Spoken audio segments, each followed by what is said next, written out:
Before we dive into our story, I'd like to welcome you to WooEnglish, where we learn English through storytelling.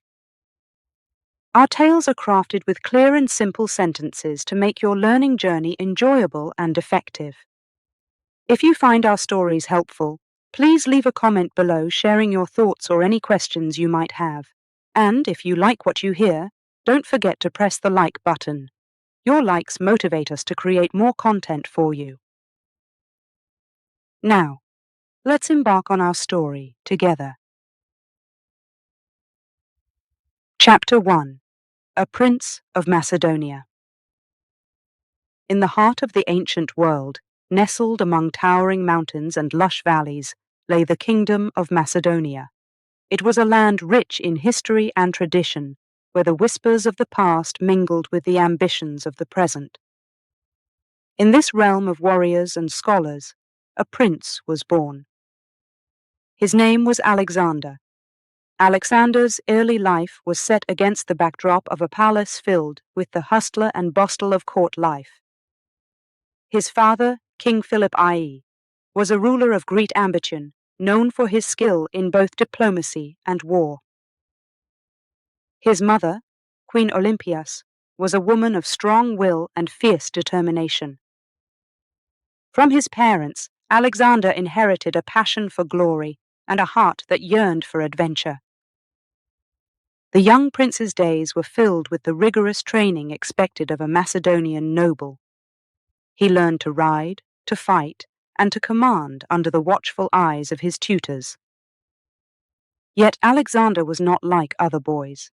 There was a spark in him, a burning curiosity about the world beyond his father's kingdom. This curiosity was fed by his education under one of the greatest minds of the time, the philosopher Aristotle. Sent to study in a small academy away from the palace, Alexander and a select group of companions were immersed in lessons that ranged from philosophy and ethics to science and politics. Aristotle's teachings opened new horizons for Alexander, igniting his imagination with tales of distant lands and great heroes of the past. But life at court was not just about learning. From a young age, Alexander was exposed to the complex web of Macedonian politics. He observed his father navigating alliances and rivalries, using both wisdom and force to expand his realm. These lessons in power and leadership were not lost on the young prince. One of the most defining moments of Alexander's youth came when he was barely in his teens. A group of diplomats from Persia, then the greatest empire in the world, arrived at the Macedonian court. They came bearing gifts and words of friendship, but behind their smiles lay the unspoken tension of potential conflict. Alexander watched as his father dealt with these foreign envoys, marveling at Philip's ability to maintain his composure and wit in the face of veiled threats. As Alexander grew, so did his responsibilities. He was given command of his first military mission while still a teenager, tasked with quelling a rebellion in a distant part of Macedonia. The young prince led his men with a confidence that belied his years, earning their respect and loyalty. This victory was the first taste of command for Alexander, and it left him hungry for more. Yet, despite his burgeoning reputation as a leader and warrior, Alexander's relationship with his father was complex. King Philip, while proud of his son's accomplishments, was also wary of his ambition. The court was rife with rumors of tension between the king and his heir, fueled by Olympias' own ambitions for her son. Alexander found himself caught between his loyalty to his father and his own growing sense of destiny. This tension reached a breaking point when King Philip took a new wife, a young noblewoman who could bear him more sons. To Alexander, this marriage threatened his place as Philip's successor.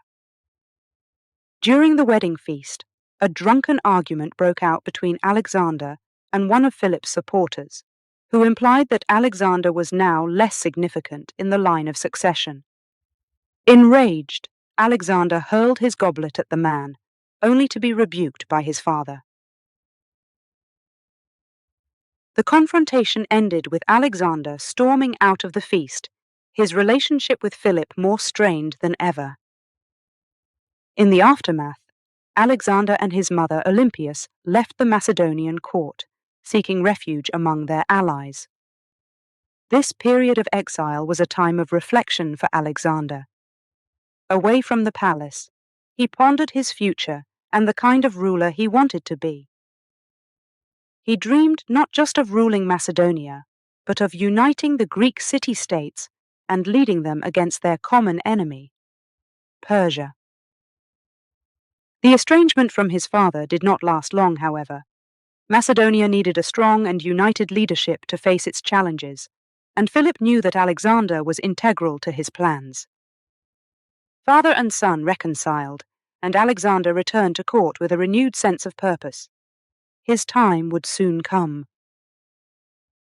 When King Philip was assassinated by a disgruntled bodyguard, Alexander was proclaimed king at the age of 20. The young prince who had once dreamed of greatness now faced the daunting task of ruling a kingdom on the brink of war. As he stood before the people of Macedonia, Alexander felt the weight of his new crown. Yet, within him burned the fire of ambition, and the dream of a united Greece standing as one against the might of Persia. His journey to legend had just begun. In this first chapter of Alexander's story, we see the seeds of the man he would become, a ruler of unparalleled ambition, a student thirsty for knowledge, and a warrior born to lead. His early life in Macedonia was a time of preparation, a period that shaped the prince into the conqueror known as Alexander the Great. Chapter 2. Under Aristotle's Guidance. In the heart of ancient Macedonia, a young prince named Alexander embarked on a journey that would shape him into one of history's greatest figures. This chapter of his life began when he was just 13 years old, under the guidance of a man whose name would also echo through the ages, Aristotle. Aristotle, a philosopher from Athens, was not only wise but had a mind as sharp as the swords of Macedonia's finest warriors. King Philip II, Alexander's father, knew that if anyone could prepare his son for the future, it was Aristotle. So, in a quiet place called Mieza, Aristotle's school for Alexander and a few select companions began. Imagine a classroom not with walls and desks, but under the shade of trees, beside flowing streams, and amidst the whispering winds. This was where Alexander's education took place. Aristotle taught him not just to read and write, but to think, question, and understand the world in a way no one else could. One of the first lessons Aristotle shared was about virtue and vice, about what it means to be good, and how easy it is to stray towards being bad. He explained that every person has the power to choose their path, much like a soldier decides whether to use his sword for protection or destruction. Alexander learned about the great heroes of the past, like Achilles and Hercules. He admired their strength and courage, but also began to understand the importance of wisdom and compassion, thanks to Aristotle's teachings. The stories were not just tales of adventure. They were lessons on leadership, bravery, and the complexities of human nature. Aristotle also introduced Alexander to the wonders of science. They studied the plants, animals, and the stars above. Alexander was fascinated by the idea that the world was governed by laws that could be understood and explored. This curiosity would later drive him to seek knowledge from the lands he conquered. Politics and philosophy were also crucial parts of Alexander's education. Aristotle taught him about the different forms of government and how each had its strengths and weaknesses. They debated on what made a just ruler and the responsibility of a king towards his people. Alexander, with his sharp mind, engaged in these discussions eagerly, showing a deep understanding of the complexities of ruling a kingdom. One of the most important lessons Aristotle imparted was about the Greek concept of arete, meaning excellence in all things. He explained that true success was not just in conquering lands, but in achieving excellence in oneself, in striving to be the best in virtues, intellect, and actions. This lesson would stay with Alexander throughout his life, pushing him to seek greatness not just on the battlefield but within himself. However, life at Mysa was not all studies and serious talks. Alexander enjoyed sports and music, learning to play the lyre, a stringed musical instrument. Aristotle encouraged these pursuits, knowing that a balanced life was essential for a well-rounded leader. The bond between Aristotle and Alexander grew strong. Aristotle was not just a teacher, but a mentor and a guide. Under his guidance, Alexander's mind and character were shaped, preparing him for the challenges ahead. The lessons learned in the calm of Mysa's natural classroom would echo in the tumult of battles and the halls of power Alexander would soon encounter. As the years passed, Alexander's time with Aristotle came to an end. He had grown from a curious boy into a thoughtful and ambitious young man. The knowledge and wisdom imparted by Aristotle equipped Alexander with the tools he needed to pursue his destiny. When he left Mysa, it was not just as a student stepping out from under his teacher's shadow. He left as a prince ready to embark on a journey that would transform him into Alexander the Great. Aristotle's teachings would remain with him, a constant companion in the conquests and challenges that lay ahead. The story of Alexander under Aristotle's guidance is a testament to the power of education and mentorship. It shows how a teacher's wisdom can light the path for a student's future, shaping not just a leader, but a legend. As Alexander stepped into the broader world, ready to make his mark, the lessons from Aristotle's school in Mysa would be his most valuable weapon and guide. Chapter 3. The Young King. Chapter 3 of our story opens in the kingdom of Macedonia, a land of rugged mountains and fierce warriors. It was a time of great change and uncertainty, for King Philip II, the ruler of Macedonia and father of Alexander, had been tragically assassinated. The kingdom was left in shock, and a young Alexander was suddenly thrust into a role he had been prepared for, but hoped would not come so soon. He was now the king, the ruler of Macedonia, at the tender age of just 20 years old. The news of Philip's death spread like wildfire, not just within the borders of Macedonia, but also to the neighboring states and the far reaches of the Persian Empire.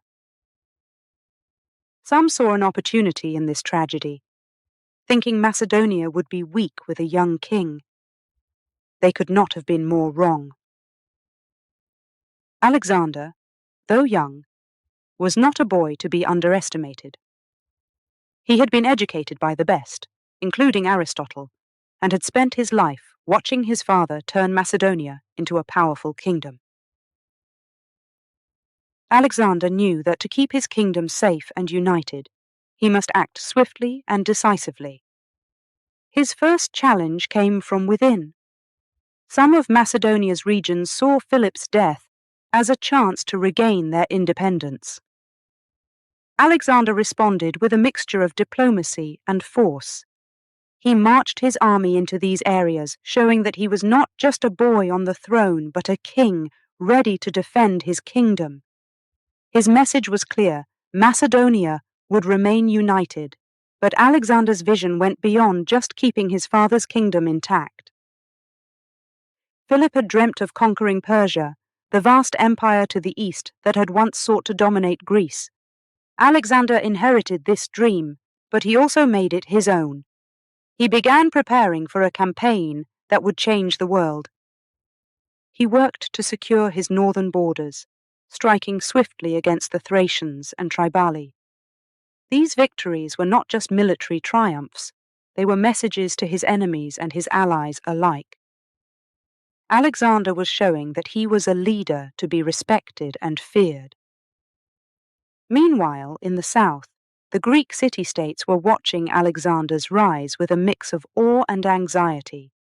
Some cities, like Athens and Thebes, bristled at the thought of Macedonian dominance. Alexander, understanding the importance of Greece in his plans for Persia, acted both as a warrior and a statesman.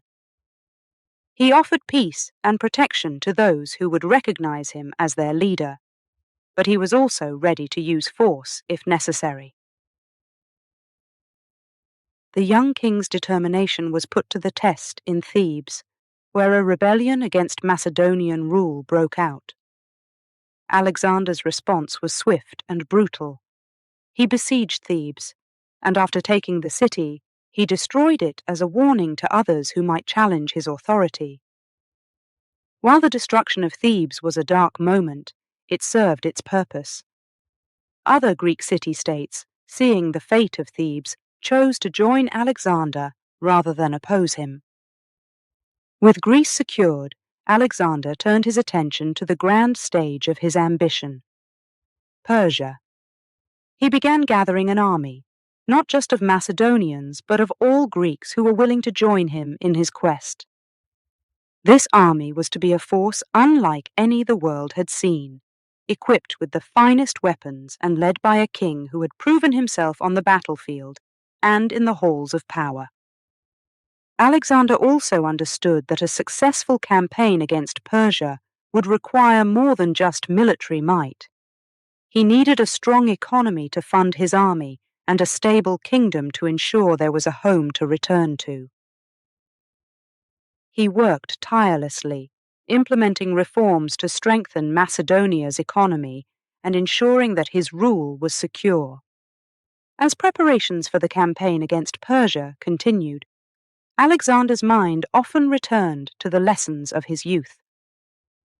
He remembered Aristotle's teachings about virtue, wisdom, and the importance of understanding those you seek to lead.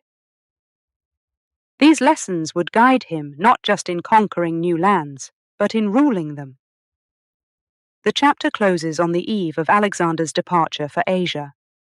Standing before his assembled army, Alexander was not just a king or a commander. He was a symbol of ambition, a beacon of hope for those who dreamed of glory and revenge against Persia. His eyes were set on the horizon, on the lands and battles that lay ahead. Alexander's journey to fulfill his father's dream and carve his own place in history was about to begin. In this chapter of our story, we have witnessed the transformation of Alexander, from a prince mourning his father to a king consolidating his power and preparing to embark on one of history's greatest adventures. His story teaches us that leadership demands both strength and wisdom, and that even the youngest ruler can rise to meet the challenges of their time. Chapter 4: The Path to Persia. As dawn broke over the land of Macedonia, a great army prepared to make its mark on history. This was not just any army. It was led by Alexander, the young king with dreams as vast as the empire he sought to conquer. The target of his ambition was Persia, a realm so rich and powerful, its name alone evoked awe. The journey that lay ahead was fraught with dangers and challenges, but Alexander and his men were ready. The first obstacle in their path was not an enemy army, but the mighty Hellespont, the narrow strait that served as the gateway from Europe to Asia. Crossing it was a symbolic act, marking Alexander's entry into Persia's sphere of influence. The operation to get tens of thousands of men, their horses, and supplies across the water was a monumental task. But under Alexander's command, the army achieved it with remarkable efficiency. As Alexander set foot on Asian soil, he symbolically threw a spear into the earth, claiming the land for the Greeks as if it were an enemy to be conquered. But claiming the land and actually conquering it were two different things. The Persian Empire was vast, and its king, Darius III, had resources at his disposal far beyond anything Alexander could muster. The first real test of Alexander's campaign came at the river Granicus, where Persian forces lay in wait to stop the Macedonian advance. The Persians, confident in their numbers and the strength of their cavalry, took a strong defensive position on the far side of the river.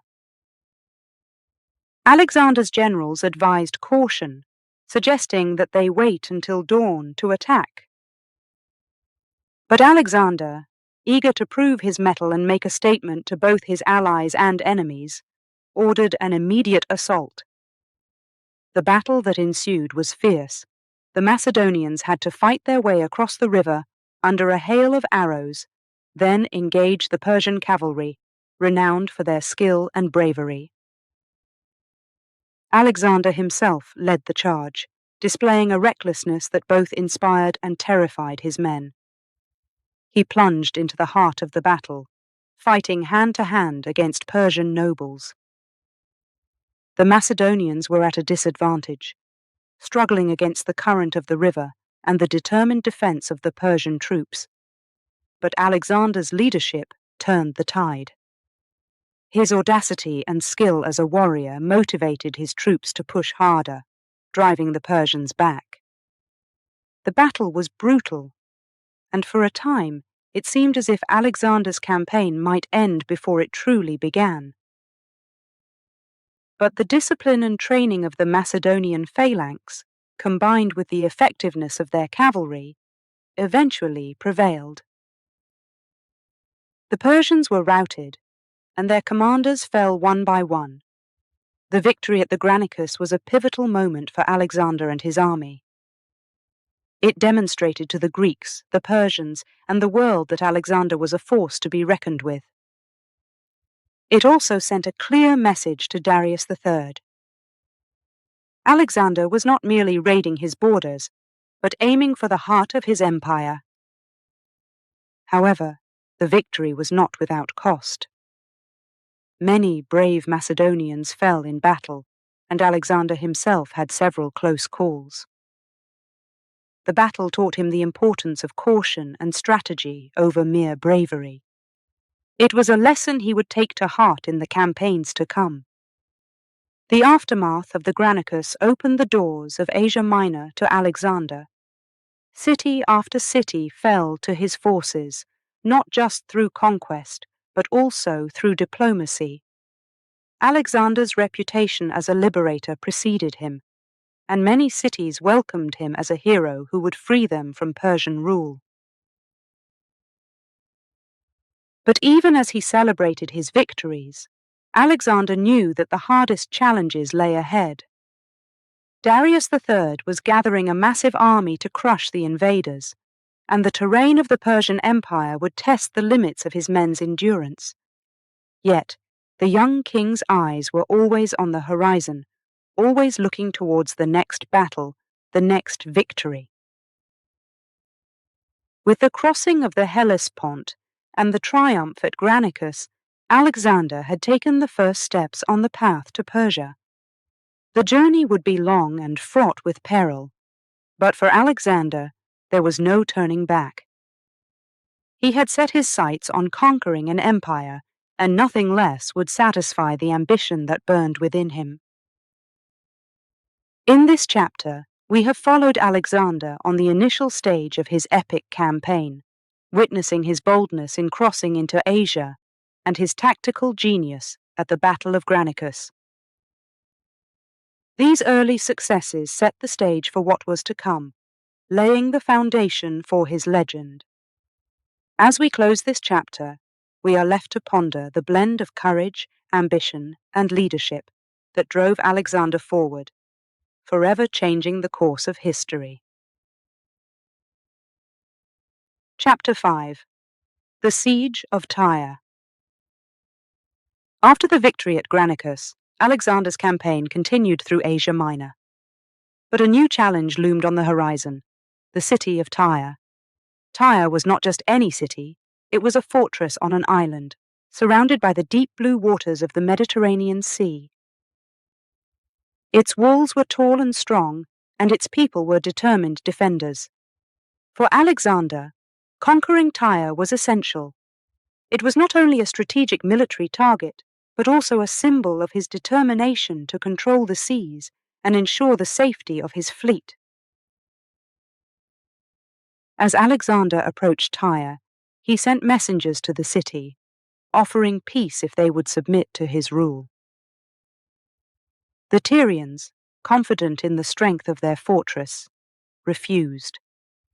They believed their island was impregnable and that no army, not even Alexander's, could breach their walls. This refusal set the stage for one of the most remarkable sieges in history. Alexander, undeterred by the challenge, began planning the siege. He understood that a direct assault on the city was impossible due to the sea barrier. So, he decided to do the unthinkable: build a causeway from the mainland to the island. This massive engineering feat would require thousands of tons of rocks, timber, and rubble. It was an audacious plan, and many doubted its feasibility. But under Alexander's unwavering command, the work began. The construction of the causeway was a Herculean task. The deeper the builders went into the sea, the more difficult the construction became. The Tyrians, seeing what Alexander was attempting, launched attacks from their walls and ships, hurling missiles and launching fire ships at the causeway. Many of Alexander's men fell during these assaults, and the progress was slow and costly. Despite these setbacks, Alexander's resolve never wavered. He ordered the construction of large siege towers, filled with archers, to protect the workers and counter the Tyrian attacks. He also called for a fleet of ships from nearby cities that had submitted to his rule. This fleet would be essential in blocking Tyrian attempts to interfere with the construction of the causeway and in isolating the city. The siege of Tyre went on for months. The Tyrians fought with the courage of those defending their home, knowing that their survival depended on keeping Alexander at bay. But Alexander's determination matched their defiance. Every obstacle the Tyrians put in his path, he overcame with ingenuity and force. Finally, after 7 long months, the causeway reached the island. Alexander's siege towers, taller than the city walls, allowed his archers to clear the battlements. His catapults battered the walls, and his fleet, now controlling the waters around Tyre, prevented any escape or reinforcement. The final assault on Tyre was a fierce battle. Alexander's forces breached the walls and poured into the city. The Tyrians, though outnumbered and outmatched, fought valiantly to protect their homes. But in the end, the city fell to Alexander. The capture of Tyre was a turning point in Alexander's campaign. It demonstrated his strategic brilliance and his ability to overcome seemingly insurmountable obstacles. The fall of Tyre sent a clear message to the rest of the world. No fortress was impregnable against Alexander's ingenuity and determination. The siege also had a darker side. The long months of conflict resulted in many deaths on both sides, and the aftermath was harsh for the defenders of Tyre. Alexander's treatment of the city was severe, a warning to others who might resist his rule. Yet, even in its brutality, the siege of Tyre was a testament to Alexander's resolve to fulfill his vision of a vast empire. In this chapter of our story, we have seen Alexander face one of his greatest challenges. The siege of Tyre was not just a military victory. It was a symbol of Alexander's relentless pursuit of his goals, regardless of the obstacles in his way. It showed his ability to think creatively, to adapt, and to lead his men through the toughest of situations. The fall of Tyre opened the way for Alexander's further conquests in the Persian Empire.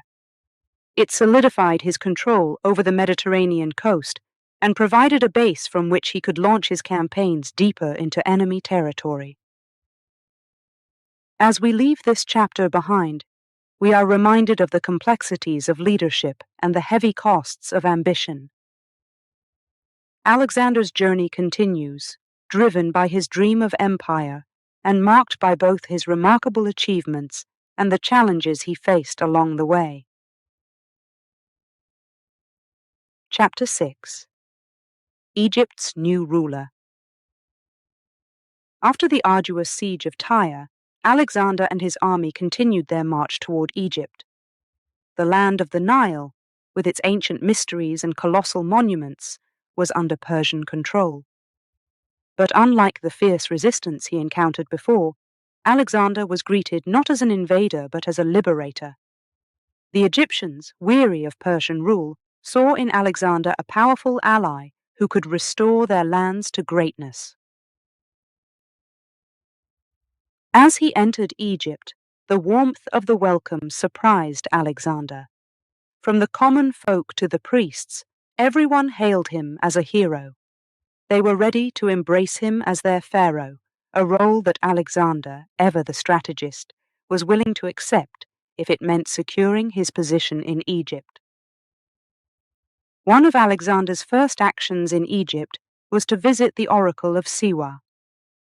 The journey through the desert was treacherous, a test of endurance for both man and horse.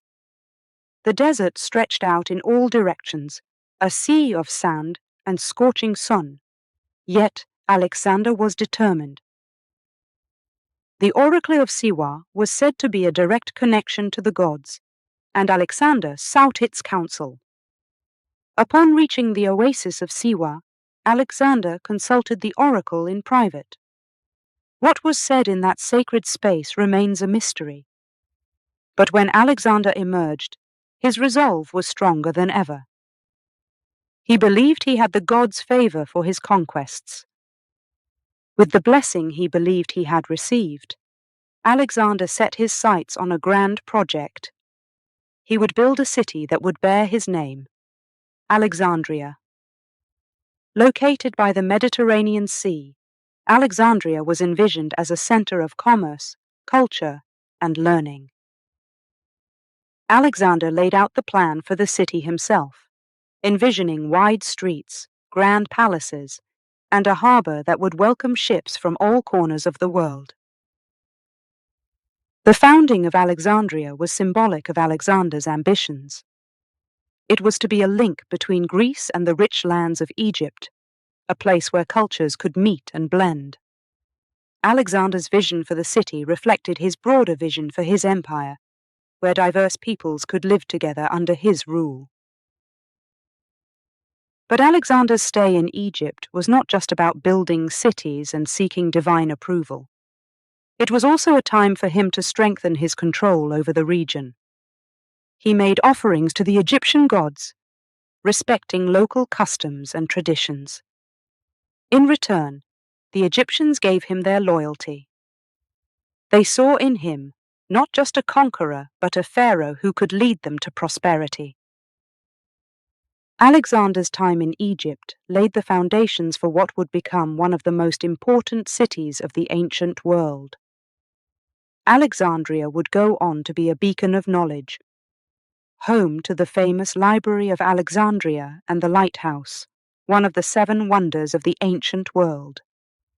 As Alexander left Egypt, his legend grew. He had come as a conqueror, but left as a ruler who respected the people and their traditions. His journey through Egypt was a reminder that his quest was not just for territory, but for the unity and prosperity of his empire.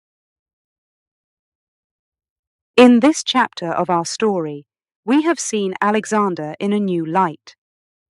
In Egypt, he was not just a military leader but a visionary who sought to bring together different cultures under his rule.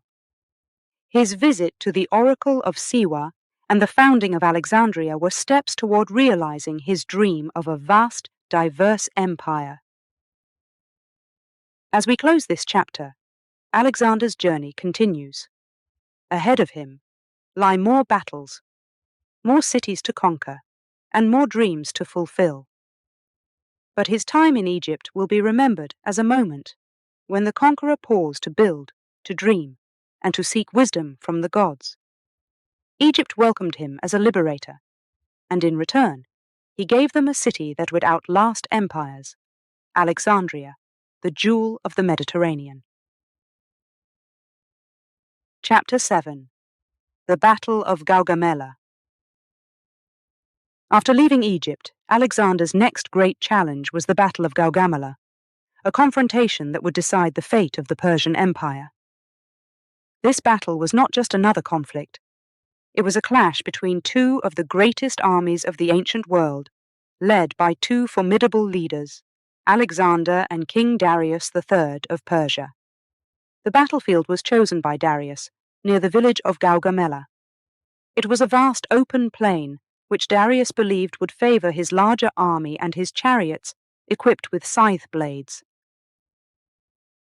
Darius wanted a decisive battle, and he did everything he could to tilt the odds in his favor, even having the ground leveled to accommodate his chariots. Alexander, aware of Darius's preparations, devised a cunning plan. He knew that facing the Persians head-on in a battle of attrition would be playing into Darius's hands. So, he decided to use his smaller, more agile force to his advantage, focusing on flexibility and the element of surprise. On the eve of the battle, Alexander's army camped a short distance from the plain of Gaugamela. The Macedonian king knew that the upcoming battle would be a turning point in his campaign. He spent the night before the battle walking among his troops, speaking with them, and ensuring their morale was high. As dawn broke, both armies prepared for battle. Darius's forces vastly outnumbered Alexander's, but the Macedonians were seasoned veterans, skilled in the art of war. Alexander positioned his phalanx, the backbone of his army, in the center with cavalry on the wings. He held his companion cavalry, his most trusted unit, in reserve, ready to exploit any weakness in the Persian lines. The battle began with Darius launching his chariots, hoping to break Alexander's lines early on. However, Alexander had anticipated this move. He ordered his troops to create gaps in their formations, allowing the chariots to pass through harmlessly before they were neutralized by his soldiers. As the battle raged, Alexander spotted an opening in the Persian lines. Seizing the moment, he led a bold charge with his companion cavalry, aiming directly for Darius. The Persian king, seeing Alexander charging towards him, was filled with panic. This decisive moment turned the tide of the battle. Darius, fearing for his life, fled the battlefield, leaving his army leaderless. With Darius's departure, the morale of the Persian army crumbled.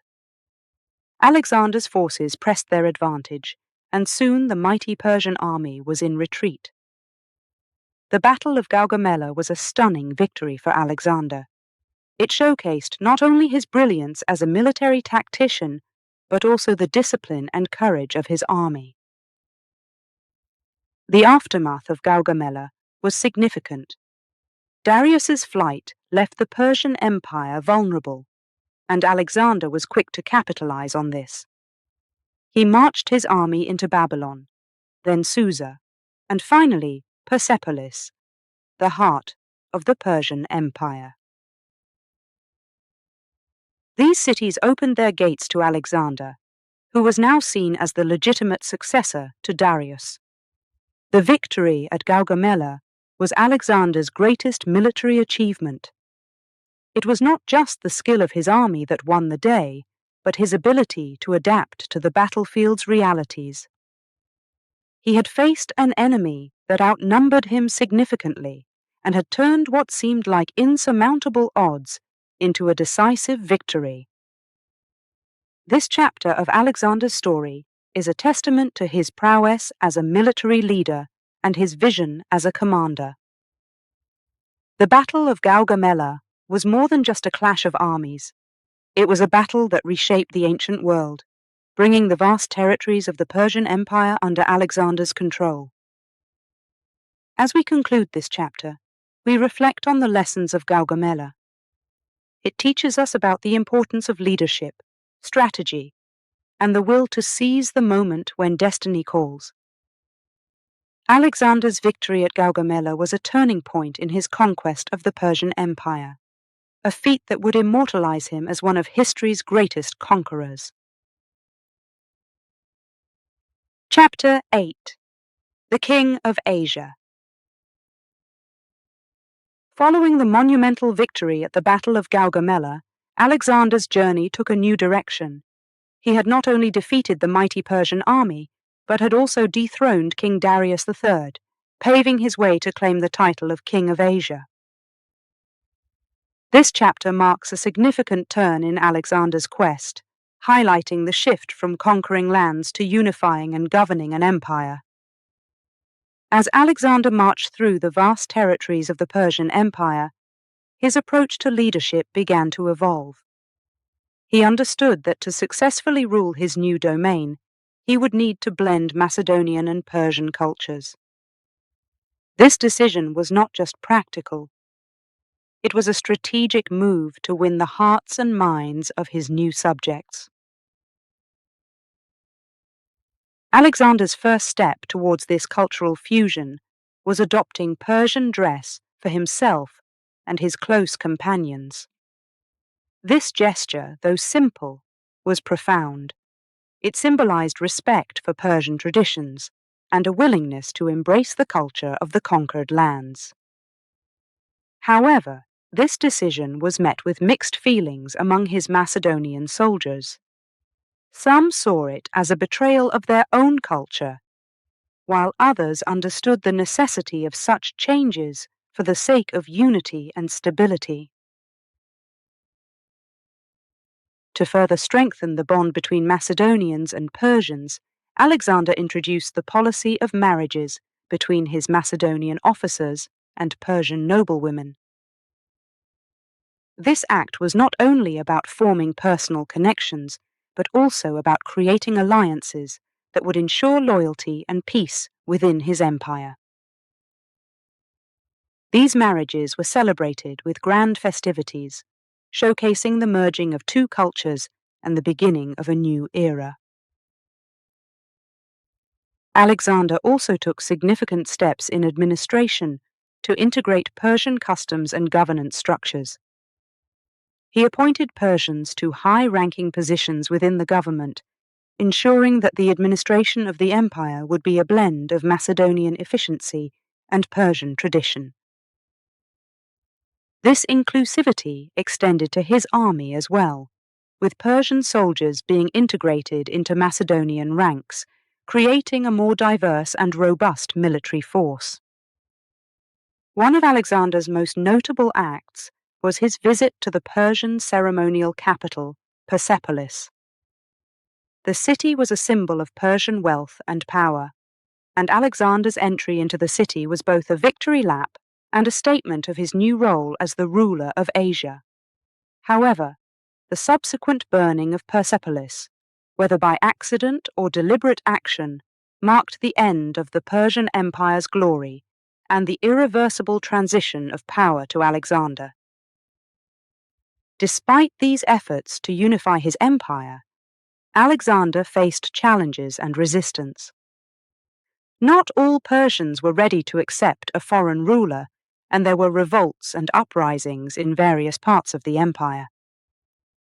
Alexander dealt with these challenges decisively, demonstrating both clemency and ruthlessness when needed.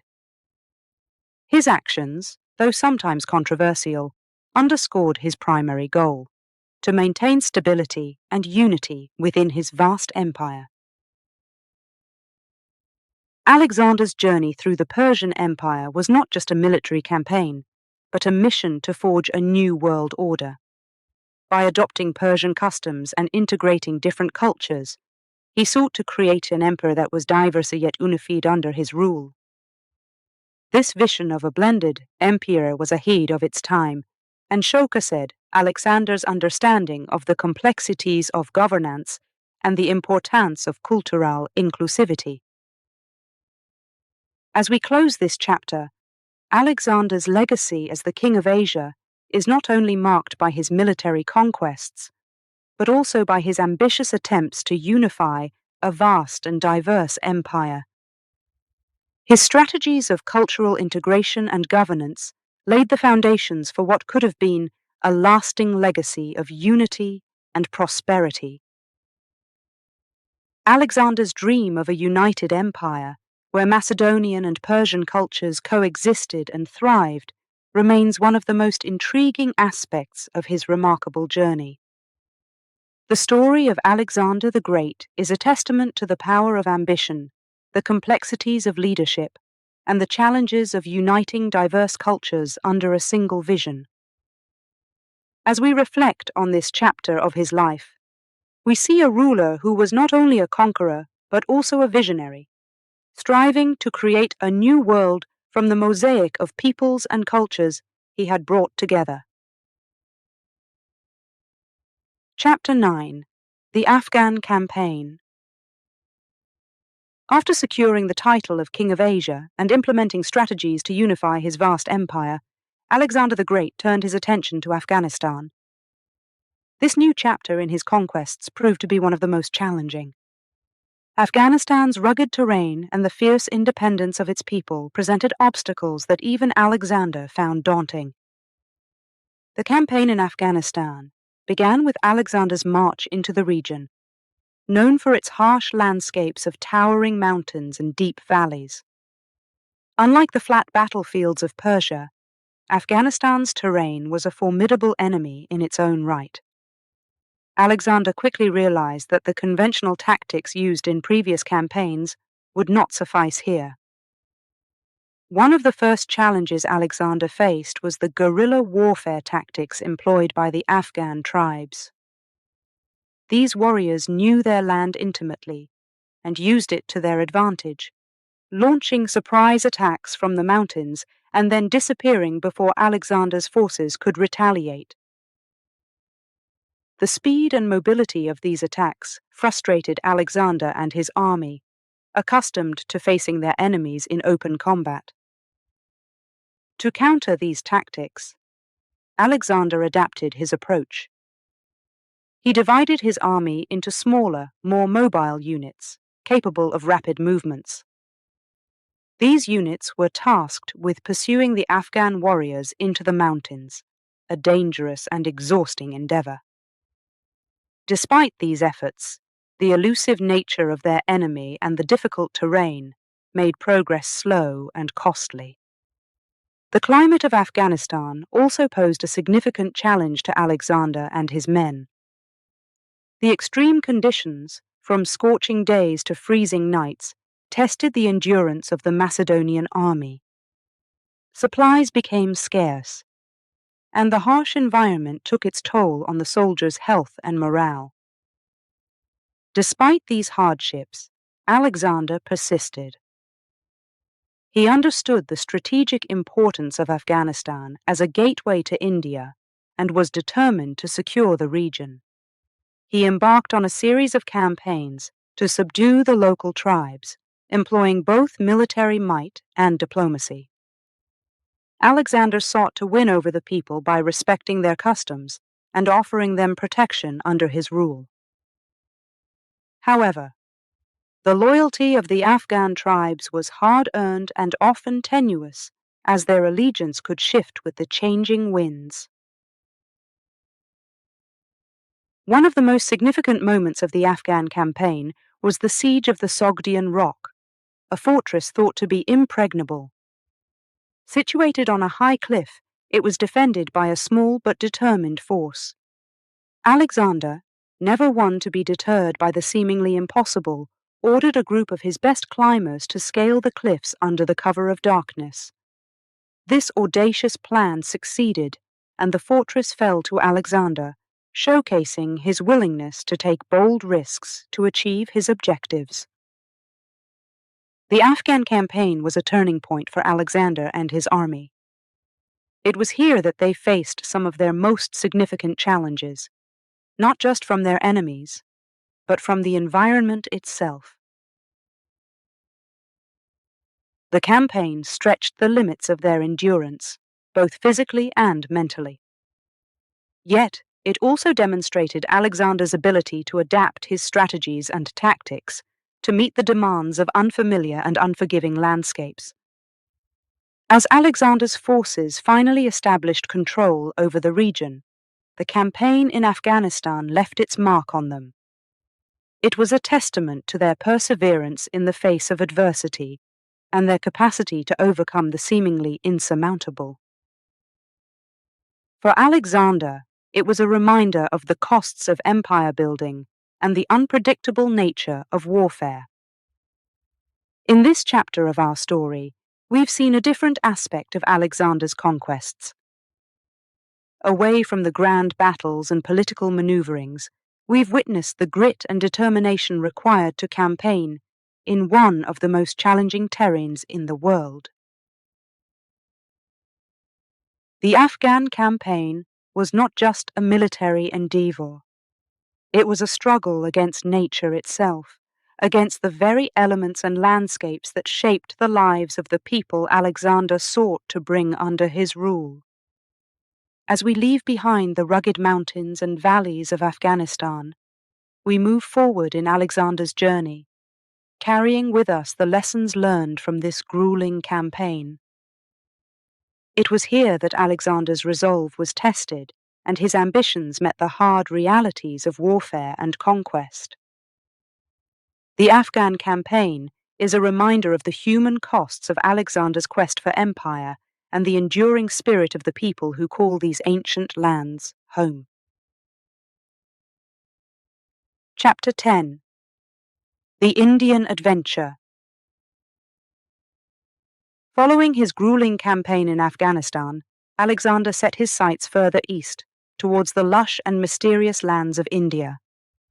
This new chapter in his conquests promised not just another military challenge, but also the opportunity to encounter cultures and peoples unlike any he had seen before.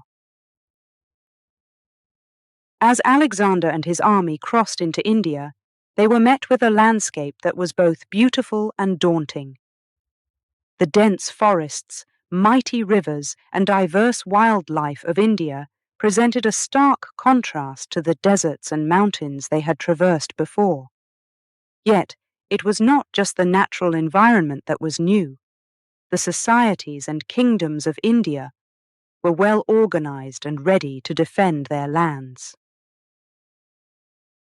One of the most significant challenges Alexander faced in India was the Battle of the Hydaspes River, where he encountered the army of King Porus, a ruler of great size and strength, commanding an army that included war elephants.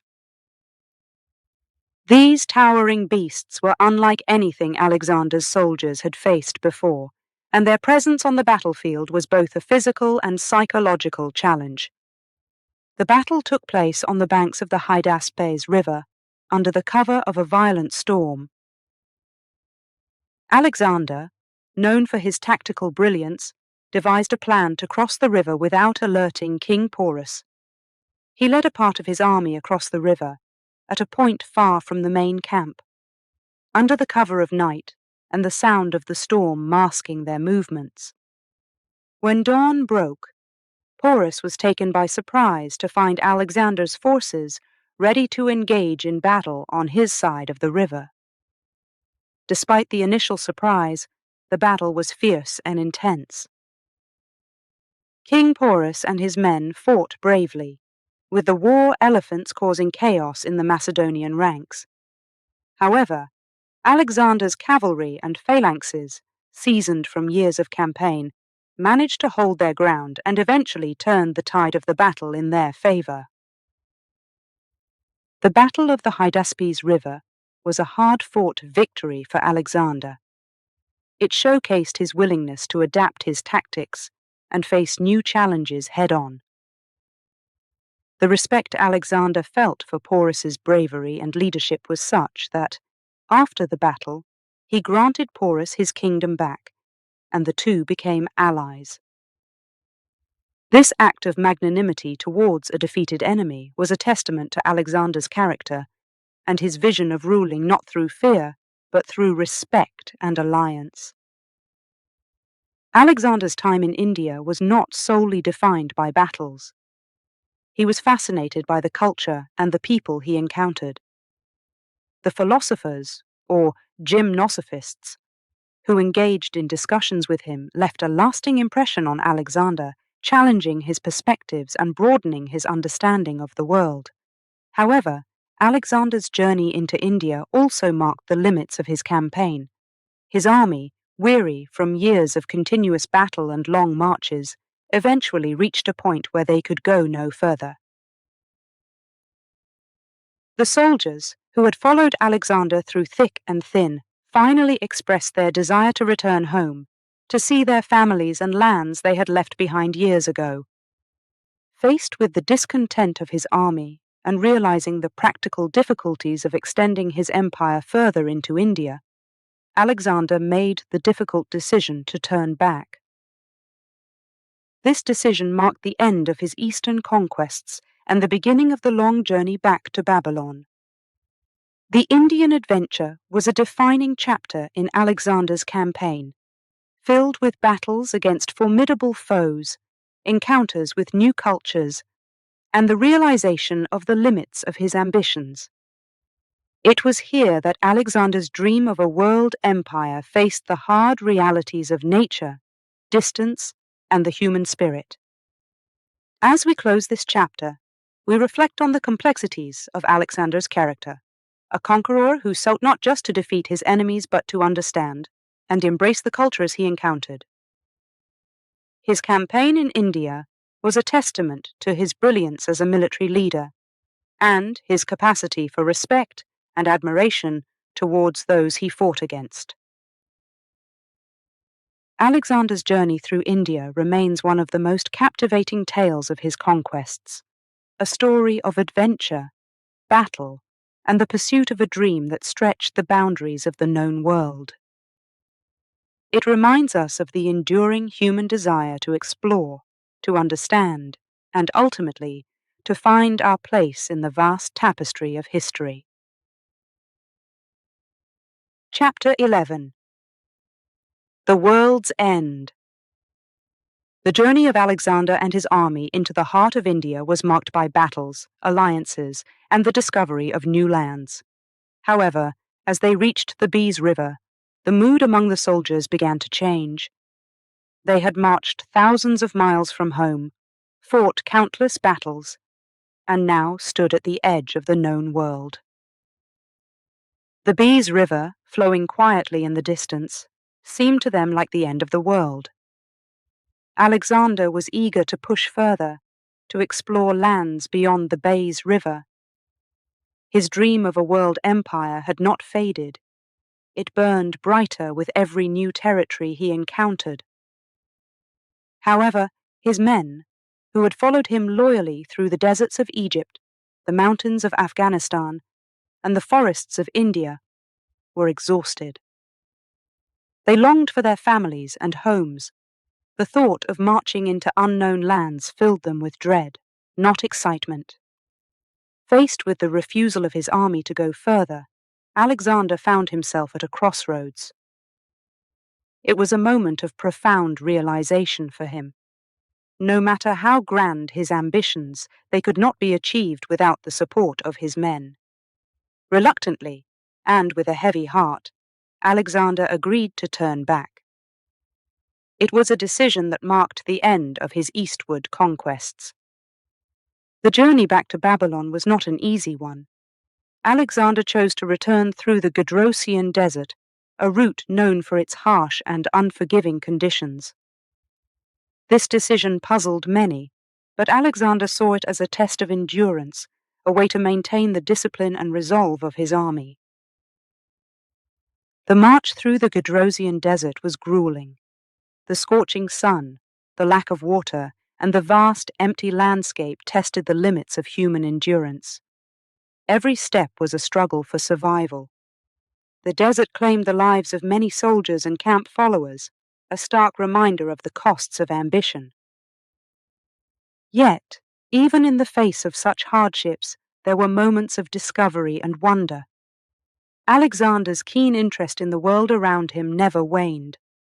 He took note of the strange plants, animals, and weather patterns of the desert, adding to the wealth of knowledge he had gathered on his campaigns. The hardships of the desert also brought out the best in Alexander's leadership. He shared the hardships of his men, marching with them, sharing their meager rations, and offering words of encouragement. His actions during this time reinforced the loyalty of his men, even in the face of adversity. Finally, after months of arduous travel, Alexander and his army emerged from the Gedrosian Desert. They had survived one of the most challenging journeys of their lives, a testament to their resilience and the strength of their bond with their leader. The return to Babylon was a time of reflection for Alexander. The journey through the Gedrosian Desert had been a humbling experience. He had reached the limits of his empire, not just geographically but also in terms of the loyalty and endurance of his men. The world, it seemed, was not limitless after all. As we close this chapter, we are left to ponder the legacy of Alexander's journey. It was a journey that brought him to the edge of the known world and then through the heart of the desert. Along the way, he encountered new peoples, cultures, and landscapes, leaving a mark on history that would endure for centuries to come. Alexander's conquests may have ended at the Bees River, but the story of his incredible journey continues to inspire and captivate us to this day.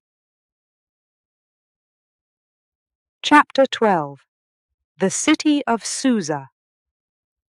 After the arduous journey through the Gedrosian Desert, Alexander's next significant move was in the city of Susa, an ancient city that held great importance in the Persian Empire. Here, Alexander planned something unprecedented, a mass wedding ceremony that would symbolically unite the Macedonian and Persian cultures, solidifying the bonds between his Macedonian soldiers and the Persian nobility. The city of Susa was buzzing with anticipation. Alexander had invited his generals, soldiers, and Persian nobles to partake in a grand event. This was not just a political act, but also a deeply personal gesture from Alexander, showing his commitment to the unity of his diverse empire. The mass wedding was a spectacle of unity and celebration. In total, 80 of Alexander's most trusted Macedonian officers were married to Persian noblewomen. The ceremony was a blend of Macedonian and Persian traditions, showcasing the fusion of cultures that Alexander sought to achieve. He himself took a Persian bride, the daughter of the defeated King Darius III, further solidifying the message of unity. The significance of these marriages extended beyond the personal bonds they created. They were a powerful statement of Alexander's vision for his empire, where Macedonians and Persians could live together in peace and mutual respect. By marrying Persian women, Alexander's officers were not just taking wives, they were forming alliances, linking their destinies with the people they had once conquered. Alexander's actions in Susa spoke volumes about his approach to ruling his vast empire. He understood that military conquest alone could not ensure lasting peace or loyalty. The unity of his empire depended on the integration and acceptance of different cultures and peoples. The mass wedding was his way of weaving these diverse threads into a single tapestry. The celebrations in Susa lasted for days, filled with feasts, music, and dances that combined elements of both Macedonian and Persian culture. These festivities were not just for the elite. Alexander made sure that the celebrations were shared with the common soldiers and citizens of Susa, further promoting the sense of unity and shared joy. However, the decision to blend the cultures through marriage was met with mixed reactions. While many saw the wisdom in Alexander's actions, others, especially some Macedonian soldiers who longed for their homeland, viewed these marriages with suspicion and resentment. They feared that their king was becoming too Persian, losing the Macedonian virtues that had led to their victories. Alexander addressed these concerns directly. He spoke to his men, reminding them of the shared struggles and victories that had brought them this far. He emphasized that the future of their empire lay in unity, not division. He promised that these marriages would bring strength and stability to their lands, creating bonds that would endure beyond their lifetimes. As the years passed, the impact of the mass weddings in Susa became evident. The children born from these unions grew up in a world where Macedonian and Persian cultures coexisted. They were the living symbols of Alexander's vision, a new generation that could bridge the gap between East and West. The city of Susa, once a symbol of Persian power, had become a beacon of Alexander's new empire, where different cultures and peoples could come together in peace. The mass wedding was a bold experiment in cultural integration, one that spoke of Alexander's deep understanding of the complexities of ruling a diverse empire. As we reflect on this chapter, we see a leader who was ahead of his time, willing to challenge the norms and prejudices of his day to create a more integrated and peaceful world. The legacy of the mass wedding in Susa endures as a symbol of Alexander's commitment to unity, diversity, and the forging of a new path for his empire. Chapter 13. The Babylon Projects. Upon his return from the Indian campaign, Alexander turned his attention to Babylon, the ancient city that he envisioned as the heart of his vast empire. Babylon, with its legendary gardens and imposing walls, was already a wonder of the world. But Alexander had plans to transform it into the center of a global empire that would unite the East and West. Alexander's vision for Babylon was grand. He imagined the city not just as a political capital, but as a cultural and economic hub that would attract scholars, artists, and traders from all corners of the known world. His projects for Babylon were as ambitious as his military campaigns, reflecting his desire to leave a lasting legacy. One of Alexander's first initiatives was to restore and expand the city's infrastructure. He ordered the repair of the city's towering walls and the renovation of its temples, paying special homage to the god Marduk, whom the Babylonians venerated. Alexander understood the importance of respecting local traditions and beliefs, and he sought to integrate himself into the fabric of Babylonian society. But Alexander's plans went beyond restoration. He envisioned new constructions that would surpass the wonders of the world. Among these was a grand palace that would serve as his residence, a symbol of his authority and the unity of his empire. He also planned to create a vast harbor that could accommodate the ships from his new naval expeditions, aiming to explore and map the Arabian Peninsula and beyond. The Arabian Peninsula, with its vast deserts and unknown territories, represented the next frontier for Alexander's ambitions. He envisioned establishing trade routes that would connect the far reaches of his empire, from the Indus Valley to the Mediterranean. These routes would not only bring wealth, but also facilitate the exchange of ideas and cultures, further unifying his empire. Alexander's plans for exploration included scientific and cultural objectives as well. He wanted to send expeditions to study the flora, fauna, and peoples of the Arabian Peninsula, continuing his lifelong quest for knowledge. These expeditions would be led by scholars and scientists who would document their findings, adding to the library of knowledge that Alexander sought to build in Babylon. However, Alexander's ambitious projects required time, resources, and peace, commodities that were increasingly scarce.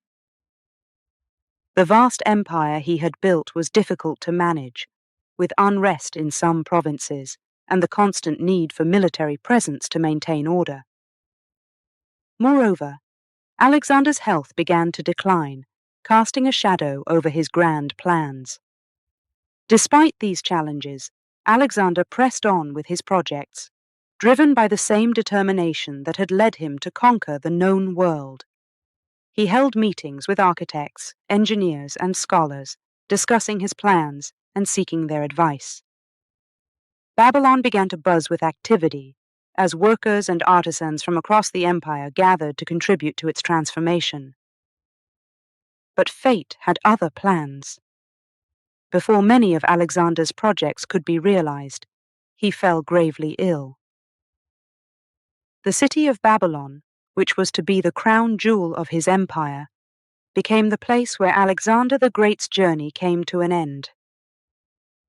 He died in Babylon, leaving behind an empire that was as vast as it was diverse, and a legacy that would endure through the ages. The Babylon projects remained largely uncompleted, but the vision Alexander had for the city and his empire continued to inspire generations.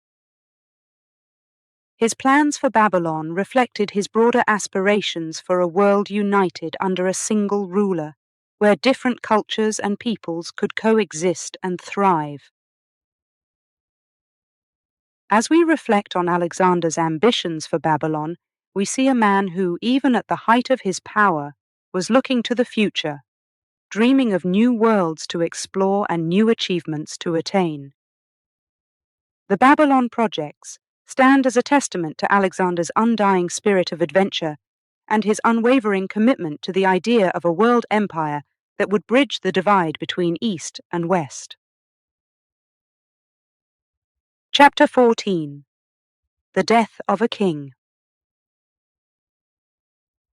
In the ancient city of Babylon, where rivers whispered ancient secrets and palm trees swayed under the sun, the world stood still. Alexander the Great, the king who had marched across the known world, lay stricken by a mysterious illness. His soldiers, who had followed him through countless battles, now waited anxiously outside his chambers, hoping for any sign of recovery. But fate had its course, and soon the man who dreamt of uniting the world under one empire breathed his last. Alexander's sudden illness caught everyone by surprise. Just days before, he was planning expeditions to Arabia and considering projects to further enhance Babylon. Then, without warning, he fell ill. The best physicians were summoned, but none could diagnose the cause of his ailment accurately. Some whispered it was a fever, others feared it was poison. The truth, however, remained elusive, shrouded in the mists of history. As Alexander's condition worsened, his generals and closest companions kept a constant vigil by his side. They were warriors, accustomed to facing death on the battlefield, but the sight of their invincible leader succumbing to an invisible enemy was a blow none were prepared for. In his final moments, Alexander was asked to whom he left his empire. His reply, "To the strongest," was as enigmatic as his sudden illness. It was a statement that would haunt his empire for generations, as his generals, the Diadochi, would fight among themselves to claim Alexander's legacy. The news of Alexander's death spread like wildfire across the empire, from the marble streets of Athens to the sands of Egypt. A wave of grief washed over the lands he had conquered, for despite his role as a conqueror, Alexander had also been a unifier, a visionary who sought to blend cultures and knowledge from the various corners of his realm. In the aftermath of his death, Alexander's body was embalmed with the honors befitting a hero of his stature. Plans were made to transport his remains to Macedonia, but Ptolemy, one of his trusted generals, intercepted the procession, bringing Alexander's body to Egypt instead. There, in the city of Alexandria, Alexander was laid to rest in a mausoleum that would become a site of pilgrimage for those who wished to pay homage to the great king. The question of Alexander's sudden death remains one of history's great mysteries. Was it a disease contracted during his campaigns, the result of his many wounds, or perhaps the consequence of his own relentless drive? We may never know. What is certain, however, is the impact of his death on the world he sought to unite. Alexander's legacy is a complex tapestry woven from his conquests, his dreams, and the cultural exchanges he facilitated. He founded cities that would become centers of learning and trade, spread Greek culture across the known world, and opened channels of communication between diverse civilizations.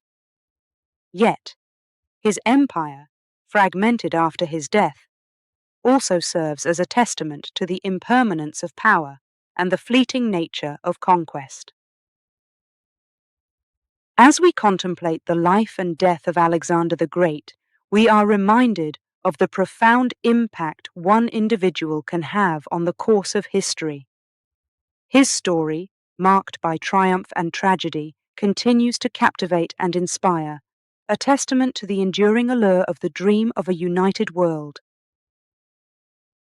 Alexander's legacy, like the empire he built, spans the vast tapestry of human history, reminding us of the power of ambition, the quest for knowledge, and the unyielding desire to leave a mark on the world.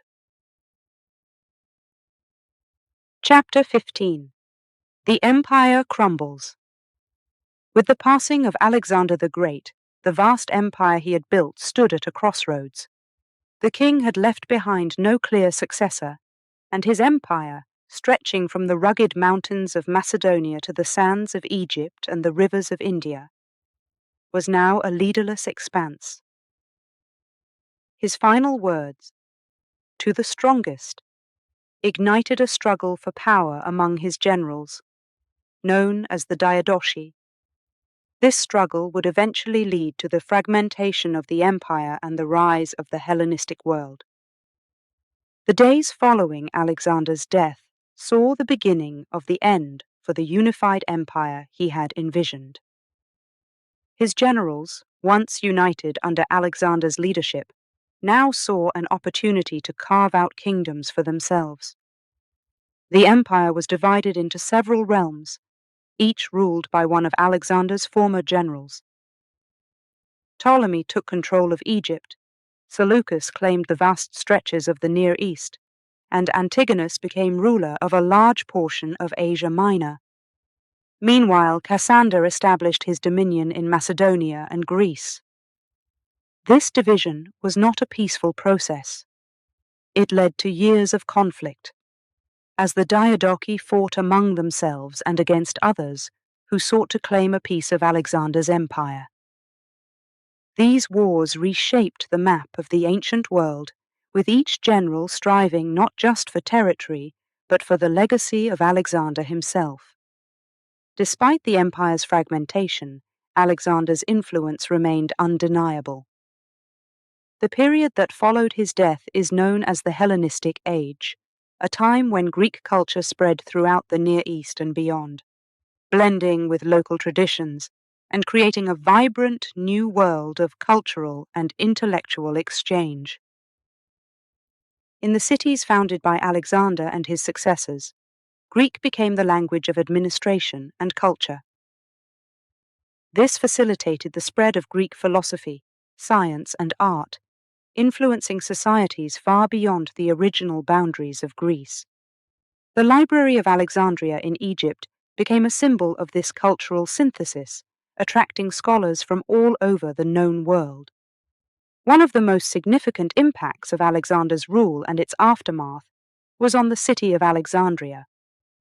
Founded by Alexander himself, it grew under Ptolemy's rule into a center of learning and commerce, home to the famous library and the lighthouse, one of the 7 wonders of the ancient world. Alexandria represented the essence of the Hellenistic world, a place where Greek and Eastern cultures merged to create something entirely new. Yet, the dream of a united empire under one ruler, as Alexander had envisioned, was lost. The wars of the Diadochi set the stage for new powers to emerge, including the Roman Empire, which would eventually absorb much of the Hellenistic world into its own vast territories. The legacy of Alexander's empire is a complex one. On one hand, it was an era of conflict and fragmentation, with his successor's ambitions leading to endless wars. On the other hand, it was a period of incredible cultural and intellectual achievement, where the fusion of Greek and Eastern traditions gave rise to advancements in science, philosophy, and the arts that would shape the future of the Western world. Chapter 15. The Empire Crumbles reflects on the aftermath of Alexander's death and the dissolution of his empire. It underscores the transient nature of political power and the enduring impact of cultural and intellectual exchange. The Hellenistic age, born from the division of Alexander's empire, stands as a testament to his legacy, not just as a conqueror, but as a catalyst for the blending of cultures that would continue to influence humanity long after the wars of the Diadochi had faded into history. As we close this chapter, we are reminded of the paradox at the heart of Alexander's story. His quest for empire led to both division and unification, conflict and cultural flourishing. The world he left behind was one marked by the contradictions of his ambitions. An empire that crumbled, yet a legacy that endured, shaping the course of history in ways that the young king of Macedonia could never have imagined. Chapter 16. The Legend Lives On. As the dust settled on the battlefields and the once vast empire of Alexander the Great was divided among his generals, the legacy of the man known as the Great began to take on a life of its own. Alexander's ambitions had reshaped the map of the ancient world, but it was his enduring influence on culture, science, and philosophy that truly immortalized him in the annals of history. Despite the fragmentation of his empire, Alexander's dream of a world where Greek culture mingled with the customs and knowledge of the East did not die. This fusion, known as Hellenism, flourished in the territories he had conquered. Greek became the lingua franca, a common language that allowed for an unprecedented exchange of ideas across vast distances. In the great cities that Alexander founded, and in those that thrived under his successors, the Hellenistic age bloomed. Alexandria in Egypt stood as the most illustrious example. Its library attracted scholars from all corners of the known world, becoming a center for learning and research that preserved and expanded upon the knowledge of the ancient world. Art and architecture also witnessed a renaissance during the Hellenistic period. The styles and techniques developed in Greece were adapted and evolved as they spread through Alexander's former empire. The iconic image of Alexander himself, with his distinctive swept-back hair, became a symbol of leadership and heroism that was replicated in sculptures and coins across the Hellenistic world. Moreover, Alexander's campaigns had a lasting impact on military strategy and tactics. His use of the phalanx, combined with cavalry maneuvers, set new standards for warfare that would influence generals and military thinkers for centuries to come. Yet, the legacy of Alexander the Great is not without its complexities. While he is celebrated as a visionary leader and a military genius, he is also remembered for the destruction and loss of life that accompanied his quest for empire. The cities he founded and the cultural exchanges he facilitated came at a great cost, and the legend of Alexander lives on within this paradox. In the centuries that followed, Alexander's life and exploits became the stuff of legend, inspiring countless stories, plays, and works of art.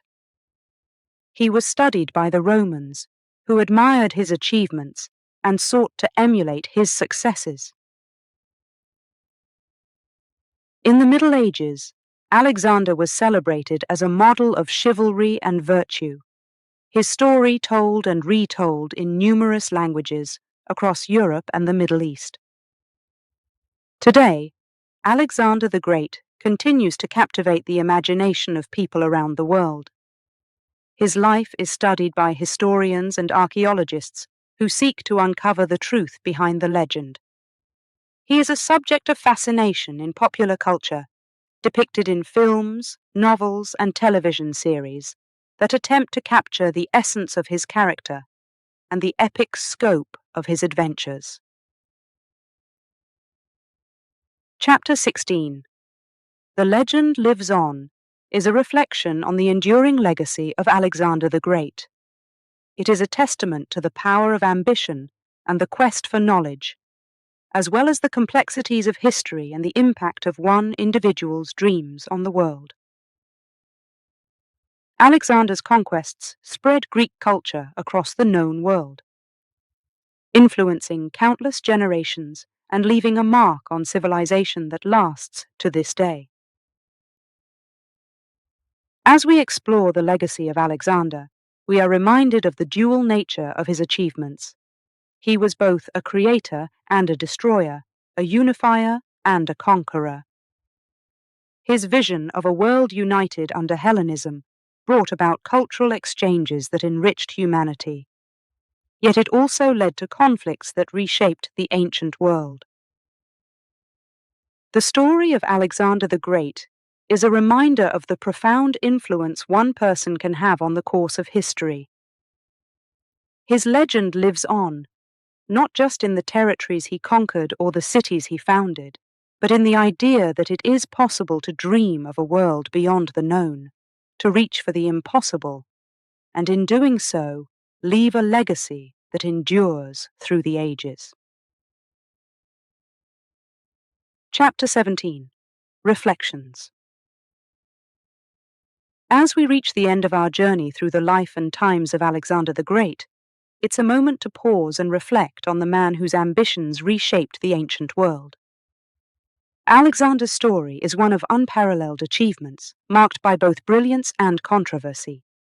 His legacy, like the empire he built, is vast and complex, inspiring admiration and debate through the ages. Alexander's success as a leader can be attributed to several key qualities. His courage and determination were evident from a young age, driving him to pursue the dream of conquering the Persian Empire. His military genius allowed him to win battles against seemingly insurmountable odds, using innovative tactics and strategies that are still studied today. Alexander's vision of a united empire, where Greek and Eastern cultures merged, showcased his forward-thinking approach to leadership and governance. However, Alexander's quest for glory was not without its darker aspects. His campaigns, while successful, brought about the destruction of cities and the loss of countless lives.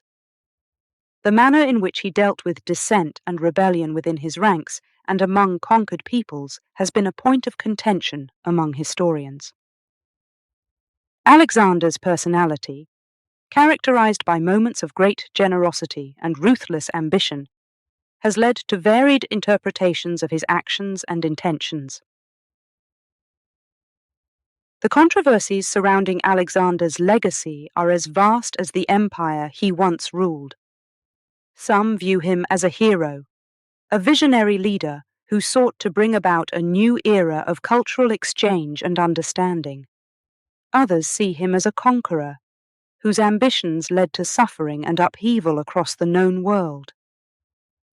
The truth, perhaps, lies somewhere in between, in the grey areas that history often inhabits. Reflecting on Alexander's achievements, it's important to consider the context of his time. He was a product of his environment, driven by the values and aspirations of the Macedonian kingdom from which he hailed. His education under Aristotle, one of the greatest philosophers of the age, equipped him with a curiosity and respect for knowledge that would influence his approach to empire building.